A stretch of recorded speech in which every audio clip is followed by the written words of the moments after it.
We all know Kakashi Hatake is the cool, lazy sensei who can't show up to a meeting on time to save his life.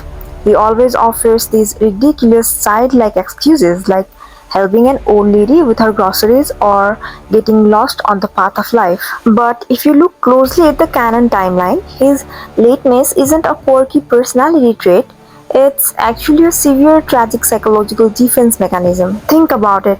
Kakashi was a child prodigy who graduated the academy at age 5. He was raised on military precision. He knows exactly how to keep time. So why does a legendary hyper-disciplined ninja suddenly become chronically late as an adult? The truth is heartbreaking.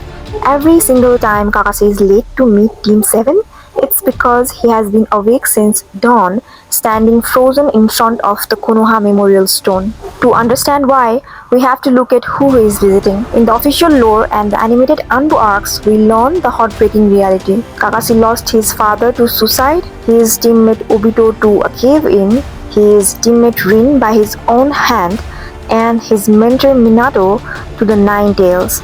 He had severe, unendurable survivor's guilt. During the aftermath of the Chunin exam arc, a fellow hidden leaf ninja named Yugao finds him standing alone at the memorial stone early in the morning.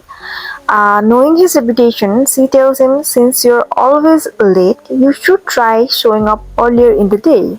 Kakashi's response? He softly whispers, "I get here at the start of every day." Let that sink in. He doesn't sleep in. He goes there first thing in the morning and stares at Obito and Rin's names for hours, completely losing track of time.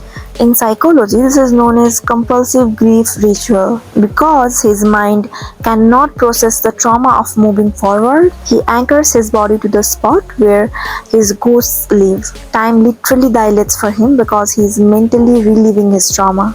But it gets deeper. Why does he use those specific goofy excuses? Who was the original person on Team 7 who was always late?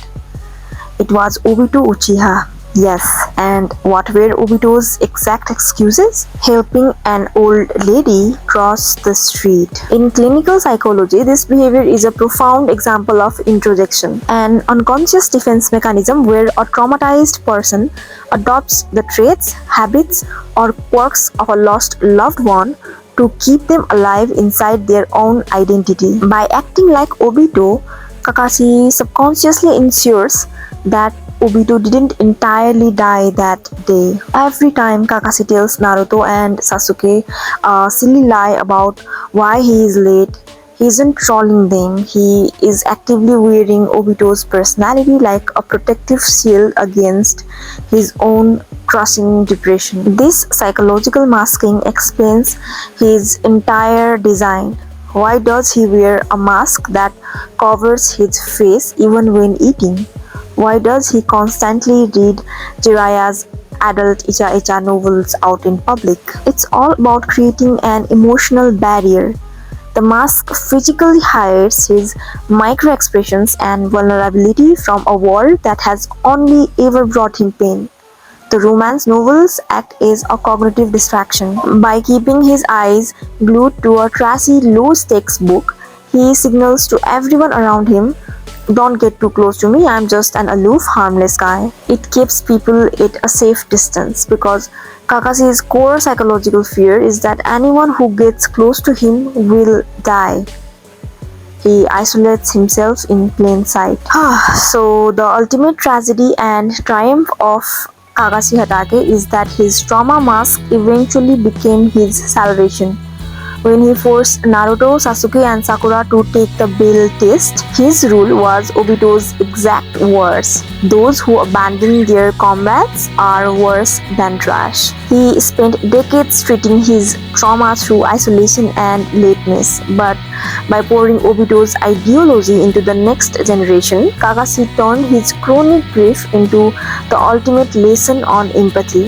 He didn't just survive his mental breakdown, he turned his ghosts into a guide for the future. So next time you see Kakashi show up 3 hours late with a stupid smile on his face, remember that he just spent his entire morning fighting a war against his own memory.